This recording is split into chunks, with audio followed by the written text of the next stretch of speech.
মদ ও গাঁজার নেশায় টাকা না দেওয়ায় ধারালো বঁটি দিয়ে মায়ের গলায় কোপ মারল ছেলে। মদ ও গাঁজা খাওয়ার জন্য মায়ের কাছে টাকা চেয়েছিল বছর 25-এর ছেলে পটাশপুর হাট গোপালপুরের বাসিন্দা কৌশিক দলপতি। মা টাকা না দেওয়ায় রাগে বাড়িতে থাকা বঁটি দিয়ে মায়ের গলায় কোপ মারল গুণধর ছেলে। বঁটির কোপে মায়ের শ্বাসনালী কেটে গিয়েছে।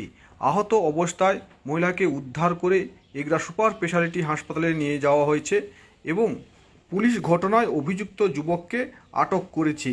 এই ঘটনায় রীতিমতন চাঞ্চল্য ছড়িয়েছে পূর্ব মেদিনীপুর জেলার পটাশপুর 1 নম্বর ব্লকের গোপালপুর এলাকায়। সব মারে এই ঘটনা ঘটায় এর আগে থানা অ্যারেস্ট করে নিয়েছিল। অন্য চর চাপট হইতে নু থানার কদিন রাখিয়া ছাড়িয়ে দিল। এই তো ঘটনা ঘটলো। আজকে কি হয়েছে? কি হয়েছে আমি তো বাজার গেছিলাম, আমি তো জানি।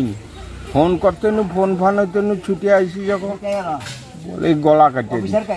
এই গলা দেখি যখন যে গলা কাটিয়ে দিচ্ছে, তারপরে আমার বৌমা হয় সম্পর্ক, মাসির ছেলে মেয়ে মানে স্ত্রী, মাসির বউ ভাইয়ের স্ত্রী।